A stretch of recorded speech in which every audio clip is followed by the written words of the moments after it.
চারটি ইসলামিক দলের যে কর্মসূচি সেটা আজকে আলোচনায় এসেছে সে সম্বন্ধেও কিন্তু আমি বলবো যে অধৈর্য হয়ে গেলে কিন্তু আমরা কোথাও পৌঁছব না।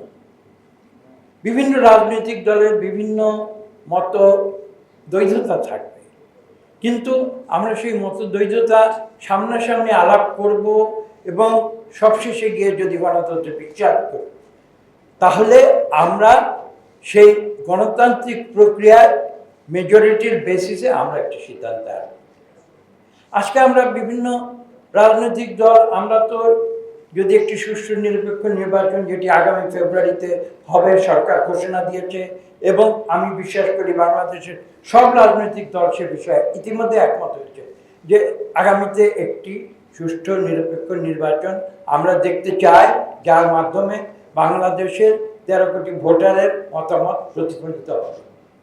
এবং সেখানে আমি খোলাখুলি বলছি, সেখানে একটি সুষ্ঠু নিরপেক্ষ নির্বাচনে বাংলাদেশের ভোটাররা যাকে ভোট দেয় তারাই পরবর্তী সরকার গঠন।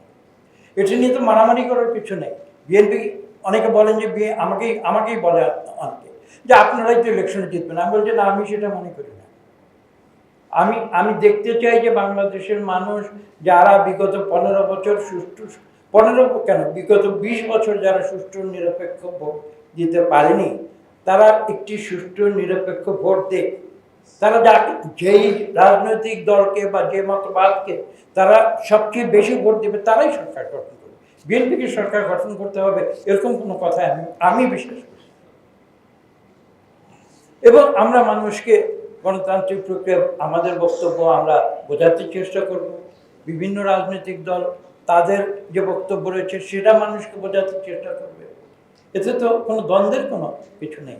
কিন্তু আমরা যদি এই পারস্পরিক আস্থাগুলো না রাখি তাহলে আমি মনে করি না কোনো সংস্কারে কোনো কাজ হবে। এবং সেই কারণেই বলছিলাম সংস্কার প্রক্রিয়া বিগত 1 বছর ধরে অনুসরণ করে এসেছে এবং সর্বশেষে কোনো সমাধানে আসতে পারছে না। তার মূল কারণ হচ্ছে যে তারা কনভেনশন থেকে বেরিয়ে আসতে পারে। এবং সেই কারণেই আমি বলেছি যে আমাদের এই সংস্কার প্রক্রিয়াকে সংস্কার করা প্রয়োজন। আমাদের খোলা মন নিয়ে যদি সত্যিকার অর্থে আমরা গণতন্ত্রকামী হয়ে থাকি তাহলে কিন্তু আমরা ক্ষমতায় যেতেই হবে যেন তেন প্রকারে।